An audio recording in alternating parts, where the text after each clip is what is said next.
Uh, I would like to welcome to this special edition of Staff Academy webinars.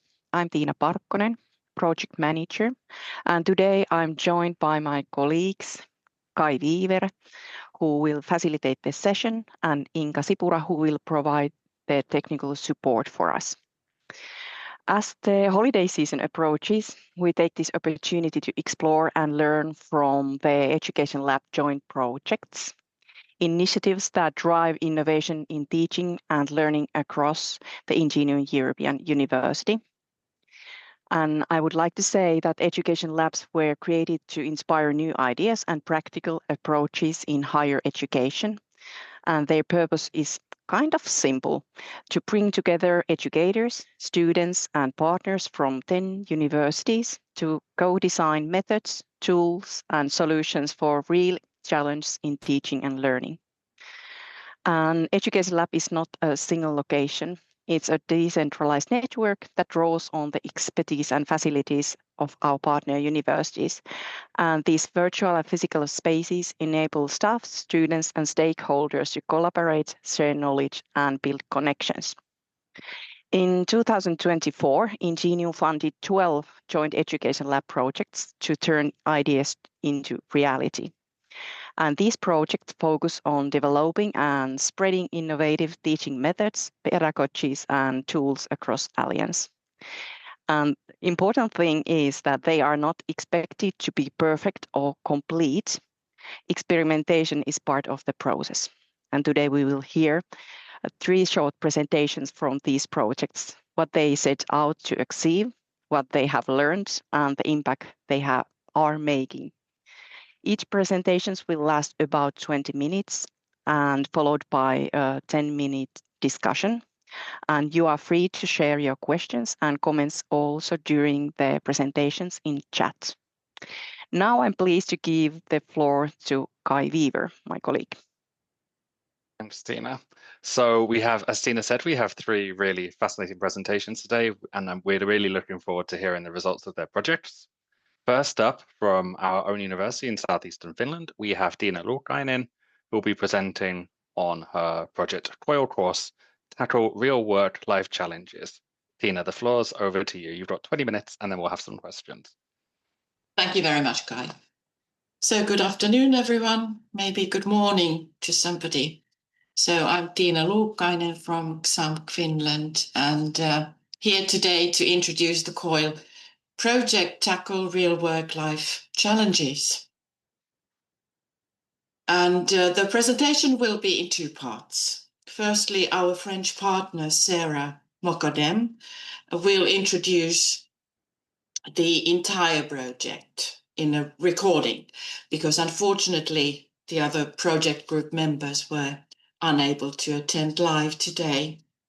And secondly, I will introduce the 2nd credit course for the students, as I worked as a mentor during the course.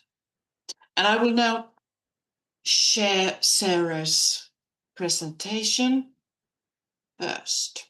Just one moment.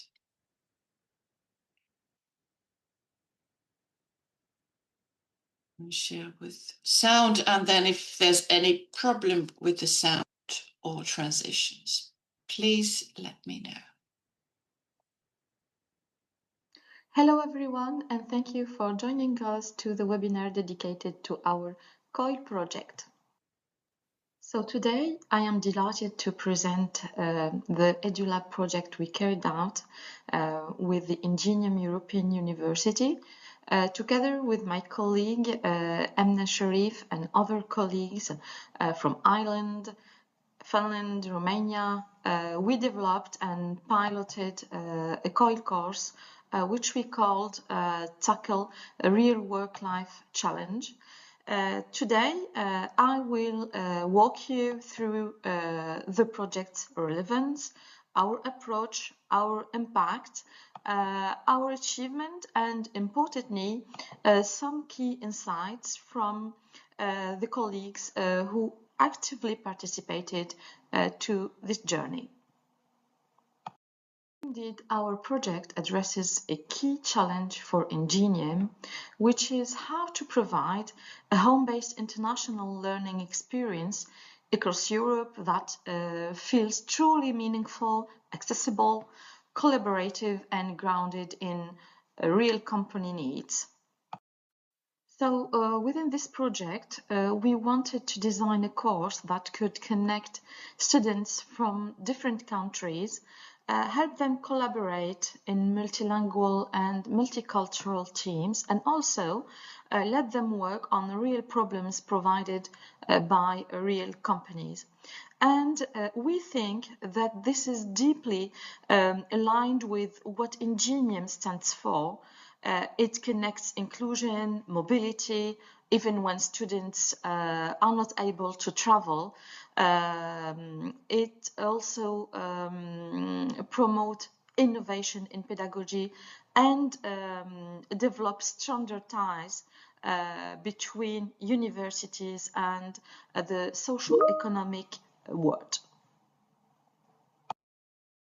Now let's come to how did we tackle this challenge. Let me say that our approach was both structured and very human. And the project began when two colleagues from MTU and I attended the INGENIUM meet and greet in winter 2024. We were curious about international online collaboration, so we attended a presentation from Xamk. We exchanged ideas and formed working group. And after funding was confirmed in March 2025, we worked online. Then we met in person in August at IUT d'Evreux, Rouen-Normandie University. And let me say that this two-day workshop was a turning point for our project and also for our relationship. This workshop and this meeting in Évreux allowed us to align our expectations, design the course, and also to create a shared code of conduct focusing on trust, inclusion, and respectful communication. We worked with companies in France, Finland, and Romania who provided very interesting real challenges for the students.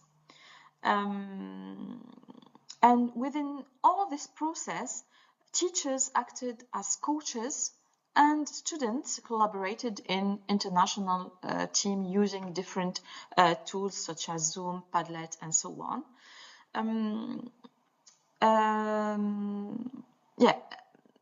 An important thing that we also had to adapt and learn how to adapt quickly. When our project lead became unavailable at the beginning of September, so the team stepped in reorganizing quickly, and this showed the strength of INGENIUM cooperation. We made drastic adjustments and kept the course on track, of course. And one last thing, that we even introduced a new idea using MTU students as facilitator in breakout rooms to encourage interaction between the students from the different countries. As for the impact and the transformation effect of our project, we are deeply convinced that the impact of our project was significant on the different stakeholders. And let's start by the students. And we think that students gained far more than academic credit. They developed confidence to communicate internationally. They developed their international awareness and also their practical problem-solving skills and creativity. They also experienced teamwork across culture and discovered what an international workplace might actually feel like today. Teachers also grew significantly. They discovered a new teaching stance by acting like coaches. They also discovered COI pedagogy and instructional design, and gained valuable insights into each other's teaching culture. And one of my colleagues said, this project didn't just develop my teaching, it broadened how I think about teamwork, leadership, and supporting students online. Besides, the project has a transformative potential for INGENIUM. It provides a blueprint for scalable COIL courses across the Alliance, stronger university business cooperation, more inclusive forms of mobility, multilingual and intercultural learning environments, and also shared INGENIUM pedagogy based on coaching, trust, and collaboration. And also, we thought something very important for the future projects, that always we have to include a deputy project lead to ensure the continuity if a team leader become unavailable. Our project has also positive impacts on company which provided us with real challenges. Despite the challenges, the project achieved a fully piloted COIL course involving multiple INGENIUM institutions from different sides of the world, a strong cohesive teaching team connected by shared code of conduct that we created, real-world challenges solved for companies in 3 countries, a new facilitation model using students as breakout room leaders, and also a rich foundation for an academic publication, and also positive feedbacks from both students, companies, and teachers also. Let me say that collaboration worked because the team communicated openly, adapted quickly, and shared strong commitment to innovation and student support. And I think deeply that the August meeting in Évreux played a key role in building relationship. And from there, the teamwork felt natural, even when we had to reorganize suddenly. And one colleague said it very well. This course was more than academic. It created a genuine space for connection and intercultural exchange. To conclude, let me say that this project showed us that when we combine real-world challenges, international collaboration, multilingual interactions, and active pedagogy, something unique happens. Students grow, teachers grow, companies benefit, and the alliance becomes stronger. As one colleague said beautifully, a lot has been done and a lot more remains to be done, but this journey has been truly inspiring. The collaboration will continue. We plan to meet in Cork next January to refine the course, to plan to involve additional INGENIUM partners, to integrate company feedbacks, and potentially to launch a new edition in future. We also aim to disseminate our findings through research publication, as we are researchers, and within INGENIUM events. Thank you so much. Okay, thank you, Sarah. And I will carry on with the practical implementation of the course. I just need to change my share.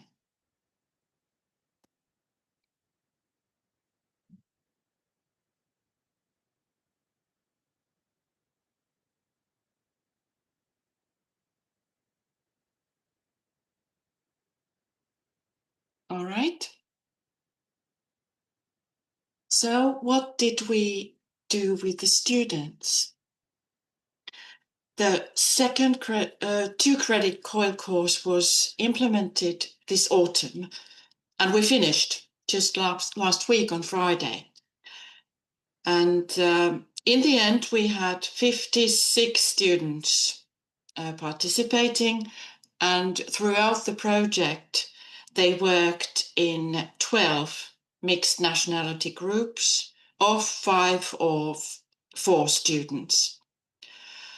During the course, we had 3 group meetings with the entire group, and there we had, of course, introduction, orientation to the course contents, grouping, the code of conduct, and finally a student survey and self-reflection.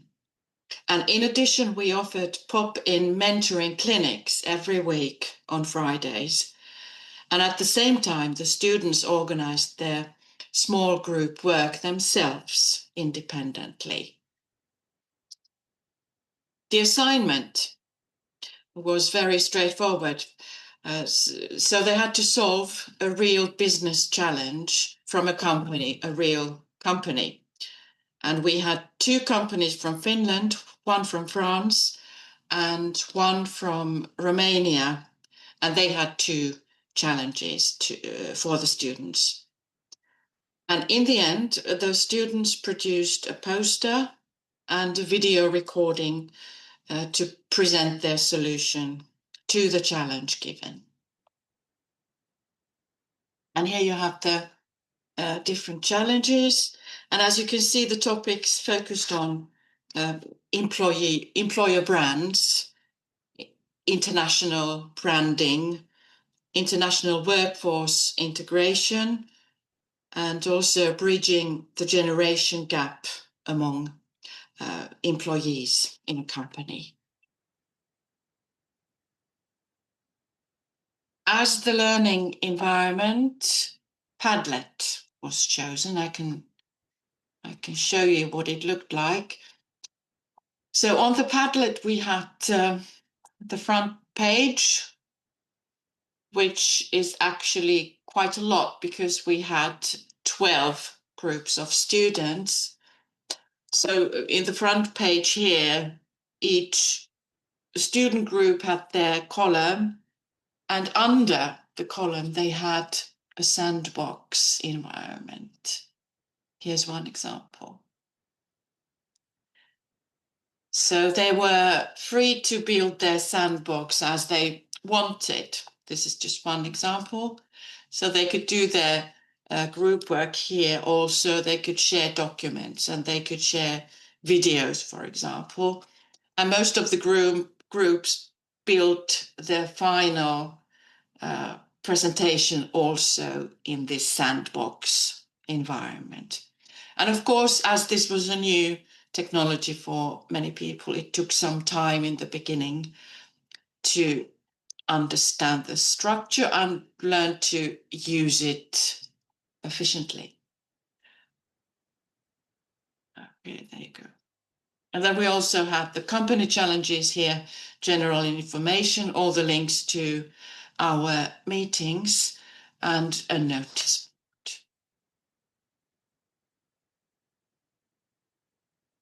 And in the end, some outcomes, some student presentations. And we are in the middle of analyzing and assessing these. and also the companies, I presume, will have a say. Okay, shortly, that was what we did. Thank you, Tina and colleagues. This seemed like a really wonderful case. We have a couple of moments for questions. Are there any from the audience? I have several that I'd love to ask you, but let's open it up to the audience first.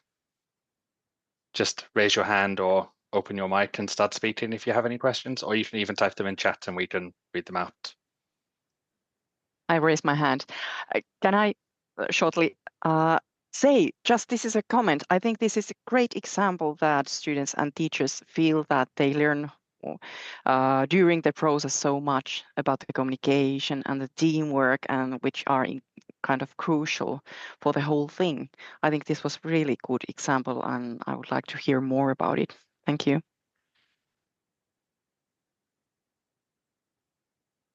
Yeah, I had the same kind of comment that there was like this beneficial for the students and the teachers and the companies and the INGENIUM level as well. So it was quite amazing how beautifully it was done. And then I had one question concerning about the mentors. You were mentioning that you were one of the mentors, Tina. And was it like that there was a separate mentor for each student group from different countries, or were you working as a peers, as a teachers? Well, in practice, I suppose all of us teachers and mentors worked with our students more. And then during the clinics, we had 2 mentors usually, and then the students just popped in with their problems. Did they have a lot of problems? Did they? No, they didn't. I think they worked really, really well. Yeah. And all of them were actually active, 12 small groups of students. So they got organized very quickly because this was only 2.5 months for them. And yes, brilliant work with them. Thank you. Thanks. It's great that you were able to involve companies in this as well, because we don't see this very often, all the time with courses that are designed internationally. How easy was it to find companies to participate in this, and did the cooperation go really smoothly? I'm just curious from a practical perspective about this. Well, I can only talk about the Finnish companies. There was a separate project alongside this one, and they were working with companies, and they had been working with companies for a year already. So they used those contacts. But that's great that you were able to tap into networks that you had already. Right. Otherwise, I think it could be a bit more difficult. Thanks. Another question that I have is, we have the next round of Education Lab starting in January. What advice would you give to these new projects that are starting? What would you maybe do differently, or what do you think worked really well? What would you like to pass on to the sort of next iteration of Education Lab projects? I can't speak about the whole. I can see that Caroline is online also, so if you want to comment. But co-lead, like Sarah mentioned, and also a clear structure for the students to go into, because here, of course, everybody had to improvise. But I think we succeeded quite well, so that the students didn't notice everything. So clear structure so that everybody, all the 55 students and all teachers, they know what's coming and when, because the students, they have very practical questions. So when to have a deadline, and in which form and where and how. And also, in addition to having structure, be prepared to go with the flow and be flexible and react to situations. Caroline, would you like to add something? Hi, Tina. Hello, all. I think a big learning, which was very useful, is to understand as a teacher what you're responsible for within your own university and what you need to do for your students for reassurance. And then also to come to the new dynamic where you're working with other universities and kind of embrace the differences, if that makes sense. So there's kind of two things at all times. It was like, what did the universities need to do back at home with their own students for assurance? But what did you need to do as a team to go, this is okay? So and apologies I was late, but this manifested for us in terms of the assignment was kind of twofold. There was the commonality of it, which was the group, and then every university decided what they were doing differently to make it add up to their home structure, if that makes sense. So I think that's really important. I think the actual coming together and meeting for the day or two, whatever we did, and planning out to the minutiae of, we had a clinic every week, we had the 3 live sessions, we had MTU students come on the first session to act as mentors within the breakout rooms to get people talking, because it was to get everyone speaking in English and kind of align on that. So a lot of things like that worked really, really well, I think. And it's just, I suppose, there's always just a little bit of faith in it, just to give it a push and see what else happens, you know. But the students, in fairness, we tried to thank them last week when we were all together, but they were absolutely amazing. Considering group work can usually be quite fraught for educators on a good day, it really passed off quite well. Like for 12 groups, they worked so well. They came to it with a very open mind, which was great. And we're hoping to recognise that now with a digital badge and a certificate afterwards for them. But as Tina and Sarah said, we've just finished last week, so I think the dust is still settling for us. We haven't really had time to get the evaluations back from them. We're assuming a few things, which is always dangerous. So I think we'll have much more of a concrete output in the next few months when we've had a chance to digest what's happened. But it was a great experience. Yeah. That's wonderful to hear, and we hope that you keep us in touch with, keep us updated with how it goes with the evaluation and these sorts of things, because it'd be really wonderful for us to learn how that happened as well. So great work. Thank you, everybody. Take care. Let's move on to the next presentation. Let me share my screen again.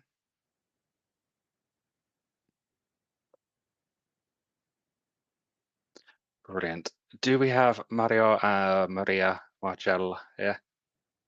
Yes, we are here. Brilliant. So you have the floor. You have 20 minutes to present, and you're presenting on investigating Norman, I want to say Cistercian influences, a cross-cultural exploration between Normandy and Abruzzo. Please, the floor's over to you. I'll stop sharing so that you can. Okay. I need this. Okay.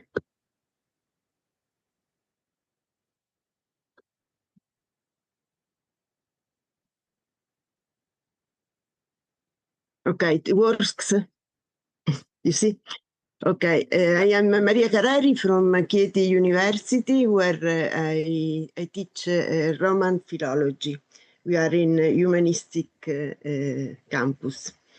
The idea of this project was based on a specific and well-integrated relationship between the University of Chieti and Rouen.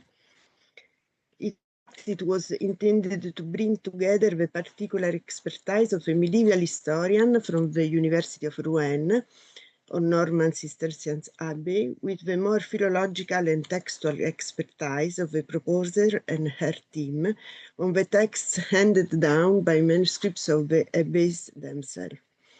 Initially, the focus of the research was in fact the Norman Cistercian abbeys and their manuscript production. The project aimed in particular to highlight the literary activity of certain Cistercian monks in medieval Normandy. It was planned to start by examining a small corpus of manuscripts preserved today at the Bibliothèque Nationale de France that come from an abbey is called Bonport. The research could be expanded to other libraries of Norman abbeys. In particular, we planned to see the manuscripts transcribed and reform the ediction of the texts, highlighting the context of production and trying to identify the names of the monks mentioned above within the text and in the margins of the manuscripts. From a didactic point of view, the proposer planned to devote the next master course to the topic by organizing both online seminars with colleagues from Rouen and study trips to Paris to see the manuscripts and Rouen to visit the abbeys. We planned also online seminars in which Rouen students will be able to discuss the subject with Chieti students under the guidance of the lecturers. Finally, it will be possible to propose to the Rouen students an itinerary among the Cistercian abbeys of Abruzzo, accompanied by the Chieti students. In Chieti, as it was planned, the course of medieval history was effectively devoted on Cistercian in Italy. Unfortunately, only 1/5 of the requested funding was guaranteed for the project, and Rouen in particular did not receive any funding. Under this circumstance, the Chieti unit reorganized itself and developed an educational activity that is focused on today's presentation.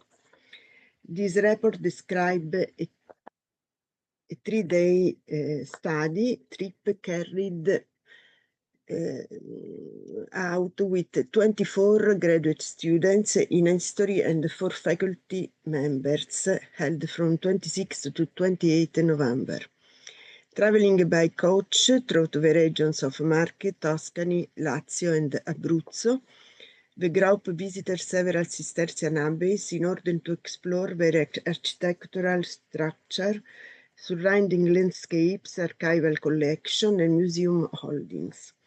The itinerary was designed to give students direct exposure to the material dimensions of medieval history and to complement the themes addressed in their course on the Cistercian world.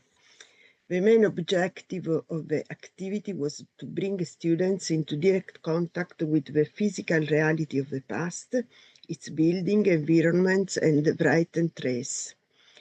On the premise that innovative teaching today also requires a renewed engagement with tangible historical evidence.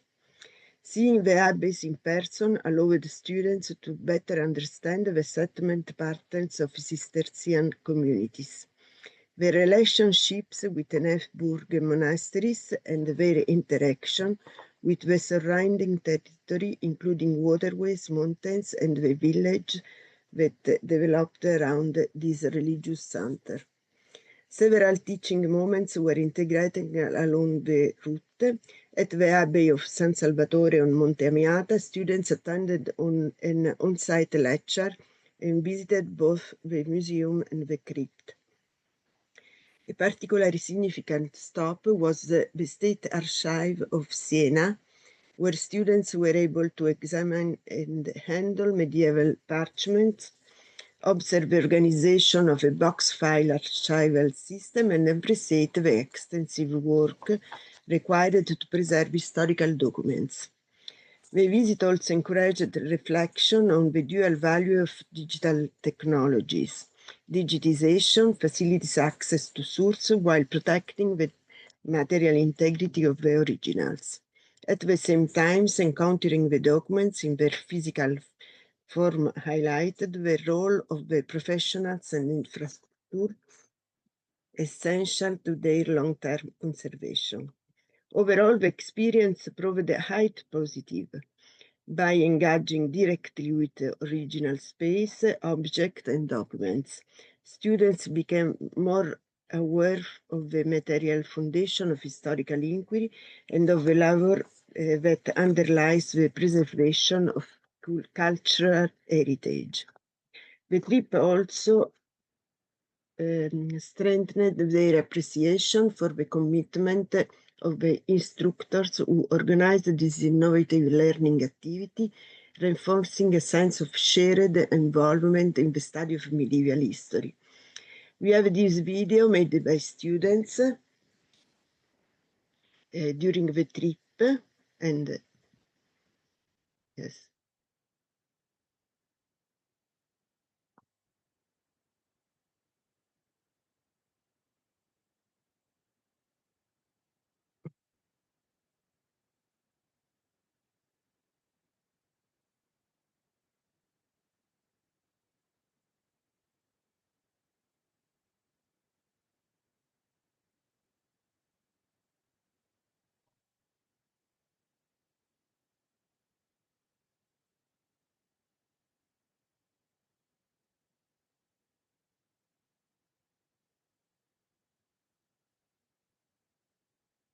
Okay, I take the word to my colleague Mario Marrocchi, or the teacher of medieval history. Maria, sorry, there is a problem. We don't hear. We don't hear. Ah, The me music. or the video. music? Yes, music. Ah, I don't know. Possiamo farlo per... we can... You want... Okay. I try another way. Start it. Okay. Here. You may need to reshare the screen with the audio button ticked. Così? Faccio partire qua, se no. It works. Condivino. The audio is not shared, so you need to It's not stop very it. important because it's music. So Mario can make the audio. Yes. You can speak and I can. But we can share the video from our PC if you want.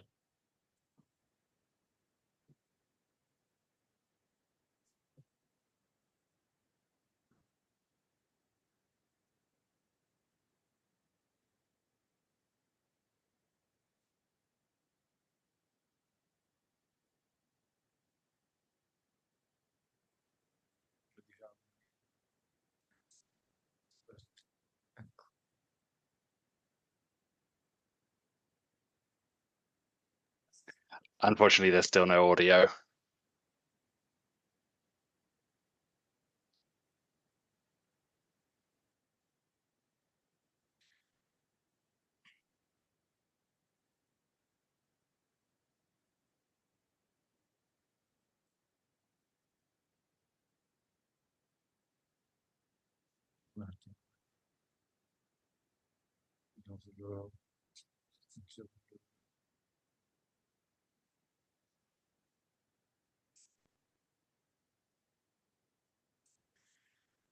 Here we are in our first stop in Fiastra, which is one of the best preserved Cistercian monasteries in Italy. And the name is Chiaravalle of Fiastra, but Clairvaux in Italian. But this is not from Clairvaux directly. It's the name is from another abbey in near Milan, in northern northern Italy. And as you can see, this is a typical abbey, Cistercian abbey, in the architecture of the church and the cloister. In this place, we met also a priest, as you can see now, and he explained us something about the abbey.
For us, it was important to see different places because we had the problem, as Maria told before, that Rouen was not able to go on with the project, and so we, as my course in medieval history was about the difference between general interpretation of the Cistercian movement and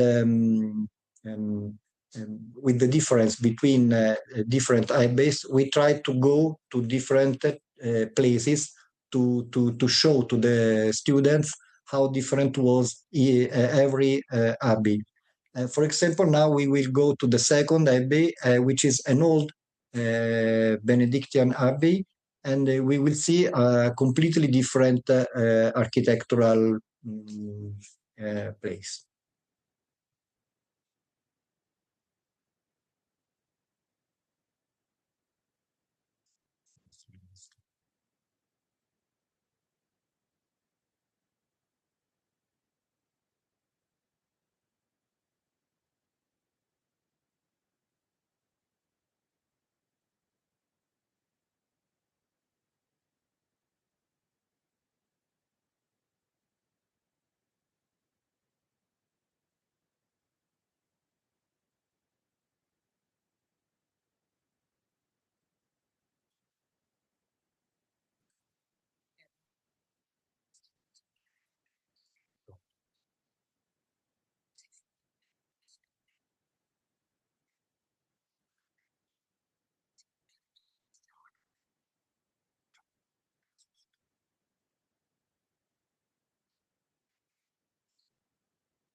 And here we are in the archives of Siena, and it was very important for us to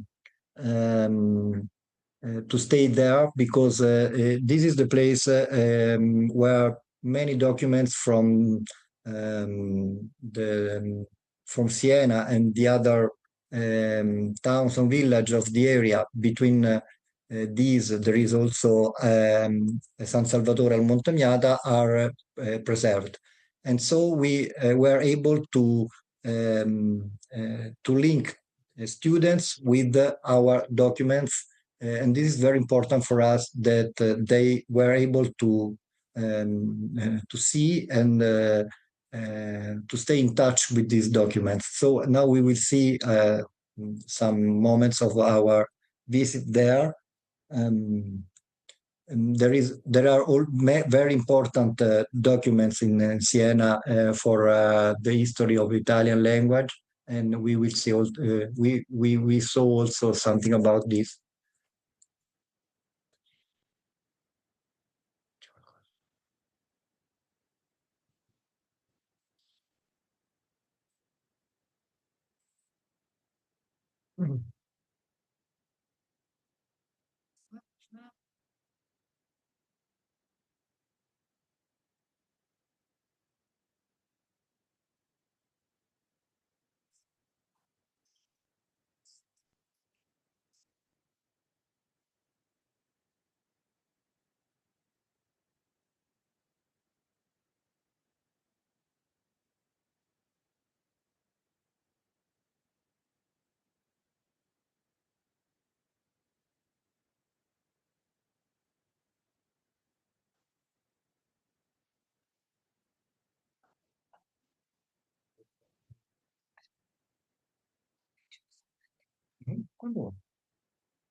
During our lecture in Siena, we were allowed to present to our students, to see with our students, many important documents for Italian language, for the history of Cistercian abbeys, and for the territory of Abruzzo, where is located our university itself.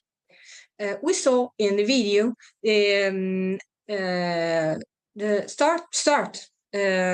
starting moments of our lecture, which was introduced by the director of the Siena State Archives, Cinzia Cardinali. Then we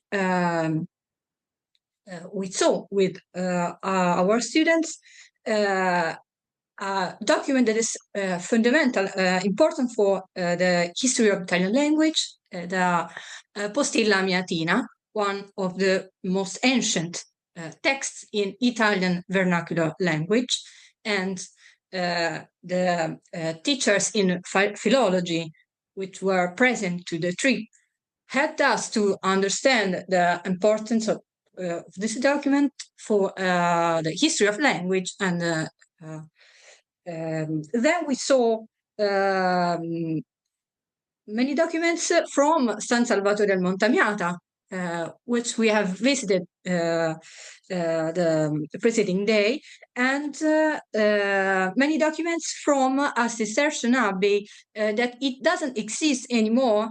Its buildings don't exist anymore. A Cistercian abbey, San Vito del Trigno, that was located in Abruzzo, not far from Chieti. The documents from San Vito del Trigno are now preserved in Siena, and we presented it to our students. We go on with the video.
Here we are in another abbey, which is not a Cistercian abbey. Before we saw Casamari, which is instead one of the most important Cistercian abbey in Italy. And we wanted to show to the students the difference between these monasteries. And here we are in an area not far from Casamari, but it's completely different. The atmosphere generally of the place is more a more meditative place. Casamari was a very rich abbey, one of the most important for southern Italy. And now our travel is going to finish in the place which name, as you can read, is Santa Maria della Vittoria, of the Santa Maria of the Victory. And this was the place in which Charles I of Anjou wanted to celebrate his victory against Swabian party. And it's very strange to stay in a place which is intitulated to a victory, and now we can see what remains. Such a small place with ruins, and we can consider that this victory was not so definitive, because they arrived in a period in which Cistercians were not more so important like before.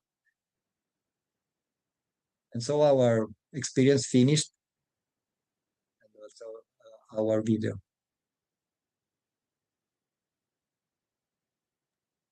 Thank you for sharing this. It looks like you had a really wonderful time visiting the different places. And was it rewarding for your students?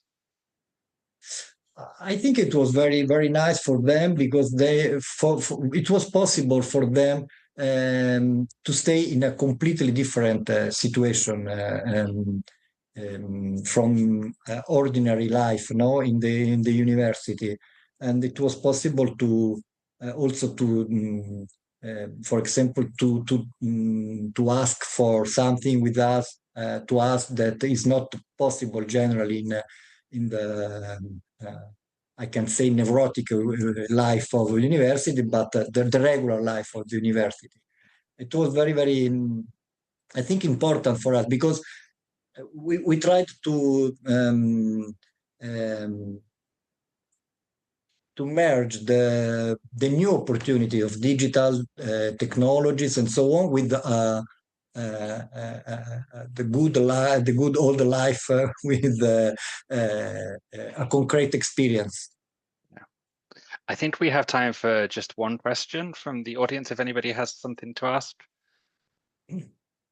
Patty, please. Thank you. You have history all around you in Italy. We are so jealous. It was a beautiful video. I have this question. Maybe I have two questions. Sorry, Kai. One, that you were visiting these abbeys and archives. Was this like first time that you had cooperation with these certain places? Was it because of this project, or are they possible to visit in other years as well? So was it like in this project only, or can you do it other way? I think both, because there are some places in which we were before, and with these places, for example, the Archives of Siena, we had also a precedent projects, and but for example in Fiastra, it was the first time we were there for the university. Yeah. And the second question, this was only Italian students, yes? And the Yes, financial problems with the Rouen one. So did you have possibility to share these outcomes like this video and other experiences with the Rouen students afterwards, even though they were not participating to the trip? I think this is a very good idea because we were alone at the end in the project, but with these opportunities, it's possible to maintain something of the whole project, and if it should be possible in the future to do something together. Yeah. It's a good idea. Thank you. Thank you. Thank you. But I can add just one thing, so that this experience was possible because there was INGENIUM, because our university have not funds to do it. And it was the first time that the students come with us without paying, because it was INGENIUM that paid. Is not very important, but is important. Thank you. That's really lovely to hear that there was real benefit for your students by participating in this Education Lab project. So thank you, and thank you for organizing this. Next up, let me share my screen again. One moment, please. Next up, we have Ida from Chieti Pastrada. Are you here? And are you able to share your screen? Good morning. Hi. Hello. Welcome. Let me stop sharing. We have your presentation started now, and you're presenting on shared experimentation between European universities of the, I'm not sure I can say this. I don't know if you can see. Yes. Okay, I extend the presentation. Sorry. Presentazione, eccolo qui. Okay. You can see this. Yes, go ahead. Okay, thank you. Well, thank you very much for this opportunity to continue this project. The L'Ascolto project is a patent of the Annunzio University of Chieti Pescara in Abruzzo. Me too. This approach is an holistic approach to continuous improvement in university teaching. It is created in 2019 and the platform in 2021. Then we start with the experimentation with other Italian university. In 2024, we work with the other university of INGENIUM, the EduLab project. Simeon Medical University of Sofia and Delhi in Xamk. What is L'Ascolto? What are its goals? And what does it contribute to improving the quality teaching? Non riesco ad andare avanti. Okay, what is l'ascolto? The sentence that will be useful to understand is doing the right thing well.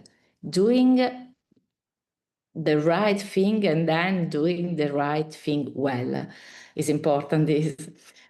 Because in particular, l'ascolto is an holistic approach based on improvement cycles. In particular, the combination with the Deming cycle, PDCA, Kolb cycle, and constructive alignment of BIGs. It is based on the culture and the value of total quality management.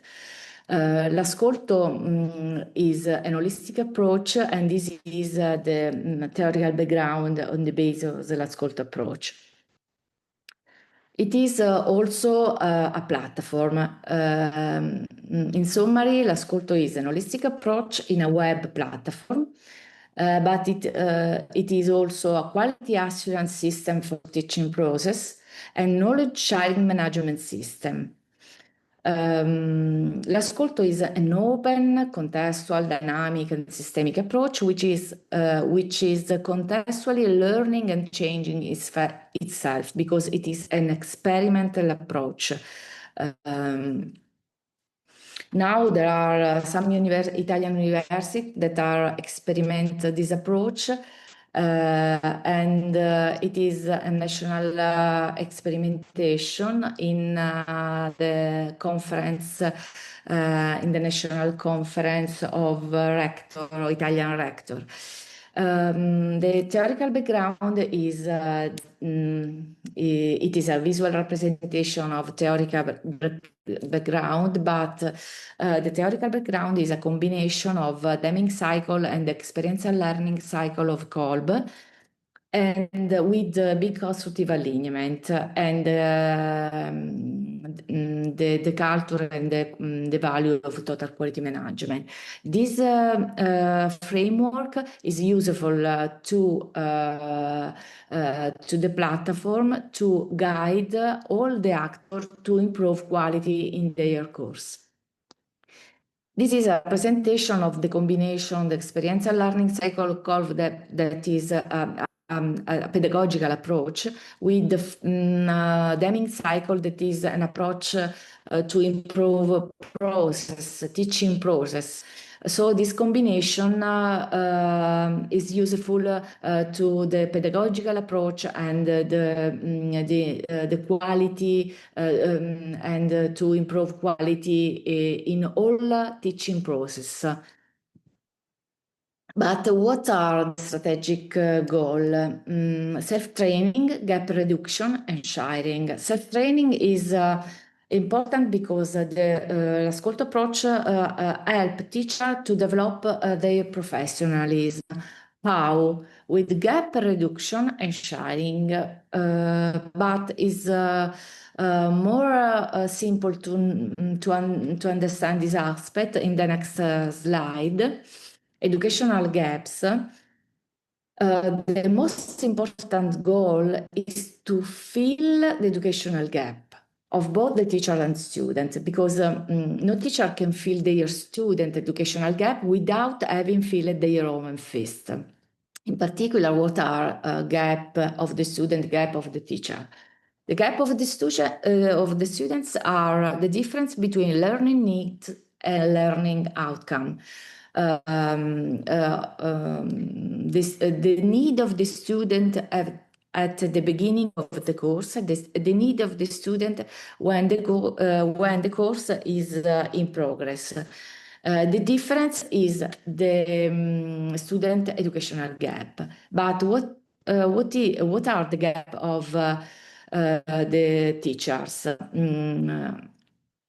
Are the difference between the competence of the teacher at the beginning of the course and the competence required to fill the student's gap.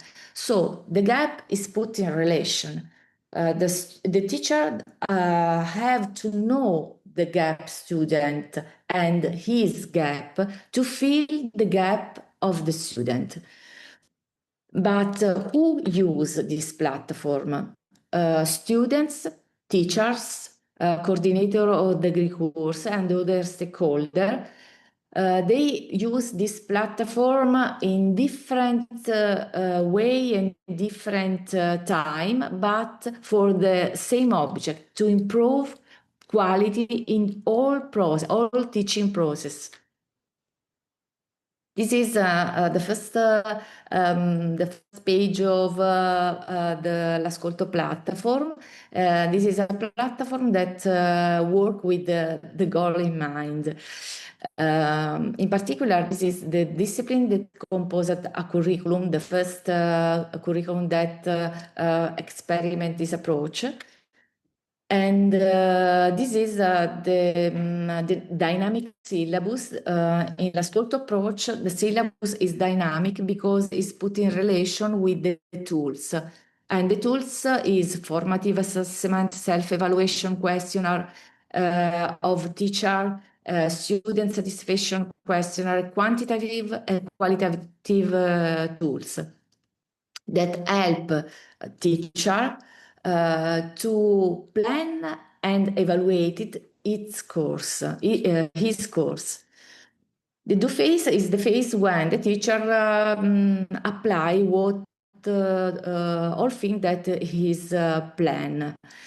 And the check phase is the phase when the teacher put in relation his plan with the formative assessment, the result of the combination of formative assessment, student satisfaction, and teacher self-evaluation. The check phase is important because listen the gap.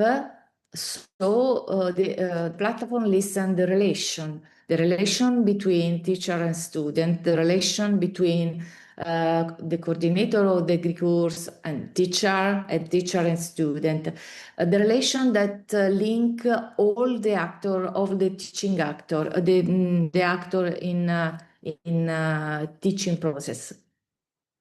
This is the visual representation on the dynamic syllabus, the goal, the learning need of the student at the beginning of the course, the strategy of teacher, and the result of the learning need of the student at the end of the module that composed as courses, and the final needs.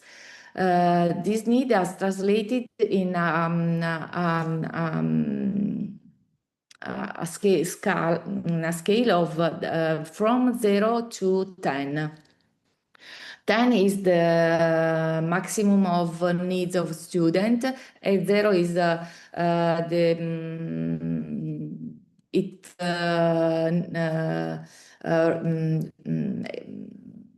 offer explain, represent the need that is not important for the teacher because is very very little. Sorry, I don't have the correct word. Formative assessment is the result of the test that inform the teacher on the level of learning achievement by the class of the student and the respect of the all object of the module, aggregated data. But the most important part of l'ascolto approach is the relation between student satisfaction and teacher self-evaluation. This is the solution that we have tried to on respect of the problem that we find in our work in this year with the other university.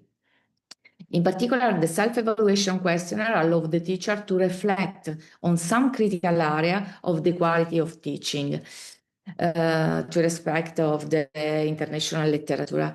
E dell'ascolto platform offer the teachers the comparison between the result of the student satisfaction questionnaire and the teacher's self-assessment.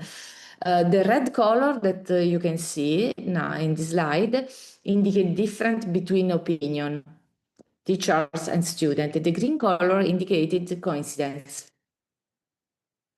So student gap and teachers gap are put in relation to listen this relation. Active phase is the phase in which a teacher plan his continuing improvement. Is important for the teacher because if the solution are useful for the other teacher are standardized in this platform and shared with all teachers. The value creation. L'ascolto is not just a management tool, but a generator of knowledge access. Individual faculty experience are standardized into coded process, allowing access to advanced level of best practice. The education, the EduLab context,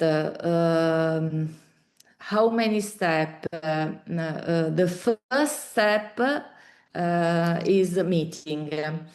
Meeting between technician to evaluate the procedure for installing the platform in partner university. But there is a problem. The problem is the long time to implement this platform in the other university. So the scenario is that the project was launched to experiment l'ascolto within the European Partner University of EduLab INGENIUM, who showed a strong interest, but the time required to adopt the platform to the IT system of each university pushed us toward alternative solution. The solution one is AI integration. We try to integrate AI in l'ascolto platform. In particular, integration of AI tools for the automatic creation of teaching materials in dynamic syllabus. And then European dashboard to help the coordinator of the degree course to put in relation the planning of the curriculum of the European university and his planning. But the most important solution for us is Piccolo Ascolto. Piccolo Ascolto is a most important part of l'ascolto approach, but is a platform that have only self-assessment questionnaire for teacher combined with the student satisfaction questionnaire. It's very easy to use it. All university can use it. Different Italian university use this platform in the course. Teachers can use it in different courses. Not important is if is an accounting course or an English course or literature course. Student satisfaction and teacher self-evaluation, these two instruments are put in relation because the self-evaluation questionnaire allows the teacher to reflect on some critical area of the quality of teaching. The l'ascolto platform offers the teacher the comparison between the result of the student satisfaction questionnaire and the teacher self-assessment. The red color indicated the difference and the green color the coincidence. Piccolo Ascolto is the solution for us because give to the teachers immediate feedback, gap analysis. The immediate feedback allows teacher to reflect, check phase on the gaps outlined by the test and plan for improvement act phase. In particular, Piccolo Ascolto allows teacher to obtain an immediate assessment on specific aspect of teaching, for example, clarity of a topic, speed of presentation, usefulness of the material shown. What results have been achieved? Operational solution. The immediate start strategy is for us Piccolo Ascolto because we can apply this immediately and put in relation the different solutions that we can try to improve quality in our course. The limits of research, definition of the priority functionality to be implemented. This is important for us. Piccolo Ascolto is important for us because it focuses on certain area of teaching quality with the reference on the international literature. And the teacher receives feedback in terms of the gap between their opinion and the opinion of the student. The impact and transformative change. The immediate impact is the reflection on action stimulated by real-time feedback and the ability to adapt the tool to different university contexts represent a strong transformative element for the INGENIUM network for us. The INGENIUM collaboration, the collaboration was based on a common interest. Try together to apply this sample and effective tool to immediate feedback that teacher can use throughout their course for improvement. Use the results of the experiment to refine the tool and then share it with the INGENIUM community. The INGENIUM collaboration was based on also on problem solving, because the solution we have found together allow us to continue experimenting, overcoming obstacles and creating other possibilities, such as piccolo ascolto is an example. I have finished. Thank you very much for your attention. I don't know if you understand my presentation. My English is very little, sorry. No, that was really, really wonderful. Thank you so much for sharing your presentation and talking us through the project that you've had. Are there any questions? I have a couple, but if there's any questions from the audience, it would be lovely to hear those first. Sorry, I don't see you. I try to... One moment. How about now? Okay. Great. There is also my colleague Gianluca Antonucci. I ask you if you can repeat. I don't understand what you say now. Great. I just thanked you for your presentation. It seemed like it was a really wonderful project. And now we have some time for questions. And I see some questions from Tina and from Kati. Tina, if you would like to go first. Yeah, you can, I think. Thank you. Question time. Sorry. Wonderful. Thank you for your presentation. I really like this El Ascolto platform, I think, because we are talking about Moodle platforms and so on, and different kind of learning platforms so far, but this makes it more active, and somehow this kind of evaluation part is really interesting in this. And I would like to ask you how you feel now. What are your plans for continuing this cooperation in INGENIUM level?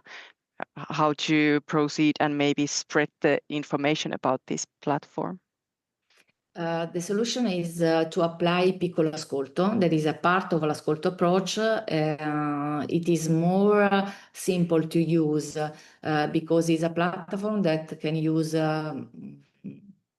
all teacher in all course. Is very easy because it's necessary to show the QR code. A student can write the answer with the phone. Si può collegare. Yeah, the point is that obviously the part related to piccolo ascolto is that it's not for doing teaching itself, like we are already using Moodle, for example, in this sense of the platform.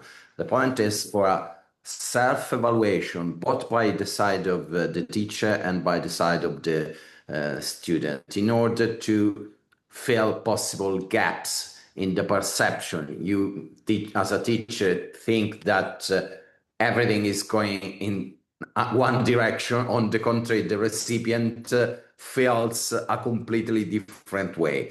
So within INGENIUM, coming strictly to the question, the idea is if within the consortium, more university are able, agree, or whatever, to enlarge the experimentation using Piccolo Ascolto. And the aspect is that it is easy to be used because you can generate a QR code that can be easily managed with mobile in order to answer questions which are protected in terms of GDPR and so on. And the teacher can't know, come back to who was the student that gave that answer or that other answer.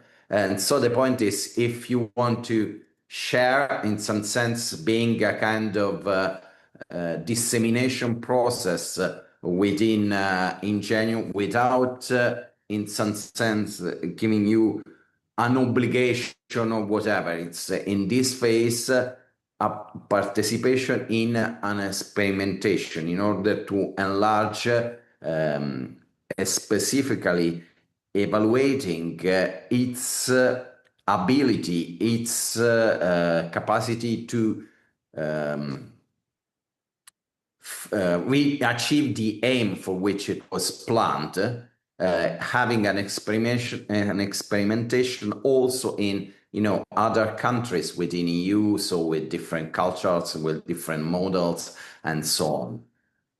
This is the idea for the next period of sharing Piccolo Ascolto with the other. Then it might be, to pass from Piccolo Ascolto to l'ascolto, the whole process, because in that case it is more a process rather than a platform of once again self-evaluation by both the parts. I don't know if I answered your question in how to go on the other hand properly what we are asking you today throughout this meeting. Thanks. Kati, do you have a question still? Yeah, actually I have two questions again. Brilliant. So, first one is that, have you tried this out in online courses or was it in classroom courses? And the second question concerns more about the feelings. So maybe it's a little bit new for teachers to evaluate like this, and how they felt when maybe the gap is a little bit too big. So was it hard for people to hear it?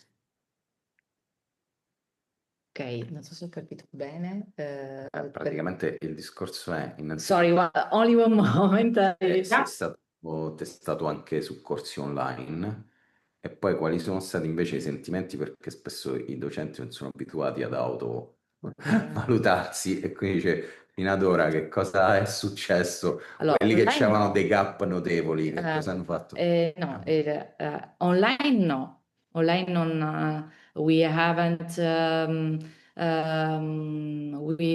we don't apply this approach in online courses, but the teachers that experiment this approach and underline the gap don't have the reaction strong, but there is another questionnaire that helps the teacher to reflect on this difference,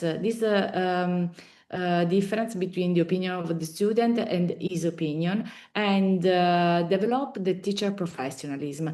So the teacher is happy to know and to see his gap, to understand the part of the teacher, the teaching that they don't know, they don't understand at the beginning of the course.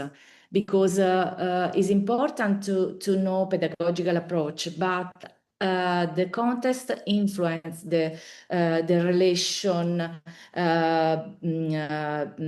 between teacher and student, and know the needs of the students and put in relation this need with the need of the teacher, help teacher to understand the variable that condition this relation. So teachers are non sempre, Not always.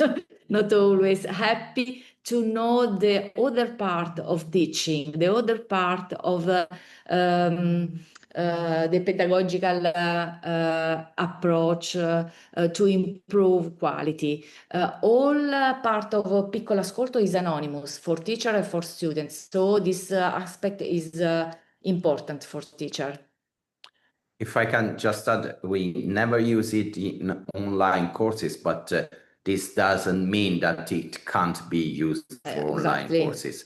It's just because at the moment here in the experimentation we had no online courses, just some masters and so on. We have online courses, so we haven't tested it yet, but it has not been. This doesn't mean that it has been specifically planned for non c'è stata l'opportunità. So it can be used because we had no opportunity, but it has not been specifically designed not to be used, for online courses. Thank you. We're running out of time now, but I have one last very quick question to ask. How did the cooperation go with your INGENIUM partners during this project? Who did you work with again? Was it Romania and Finland or Bulgaria?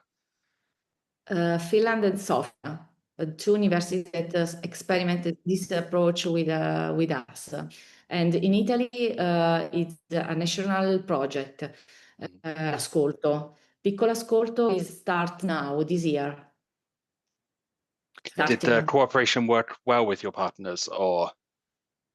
Funziona bene la cooperazione con Sofia e con i finlandesi? We have the problem with l'ascolto approach, the technical problems. But now we have tried this solution with Piccolo Ascolto, and now we want to continue our collaboration with this experimentation. Yeah, if I can add something, it is that coming from Buda University, the Ascolto has been awarded in some sense as a national interest project for improving the quality of teaching.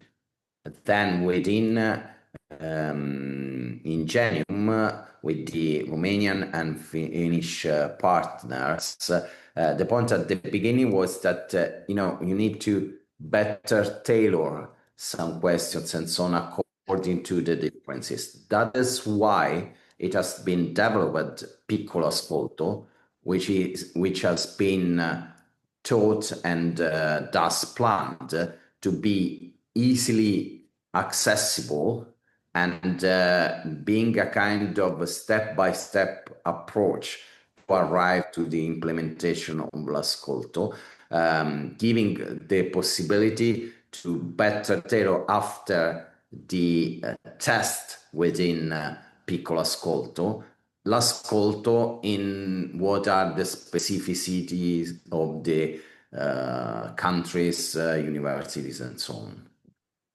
Thank you so much for answering. That's really helpful to know. I'd like to thank all of our presenters today for sharing the projects. It was really wonderful to learn more about what you've been doing in the last 9 months within your Education Lab projects. On Monday next week, we have our next Education Lab webinar, where we have 3 more interesting presentations reporting what they've been doing within their projects. And we hope to see you then. But really, thank you to all of the presenters today. It was a joy to learn more about your work. Thank you. Thank you very much. Thank you. Thank you for all. Have a nice day.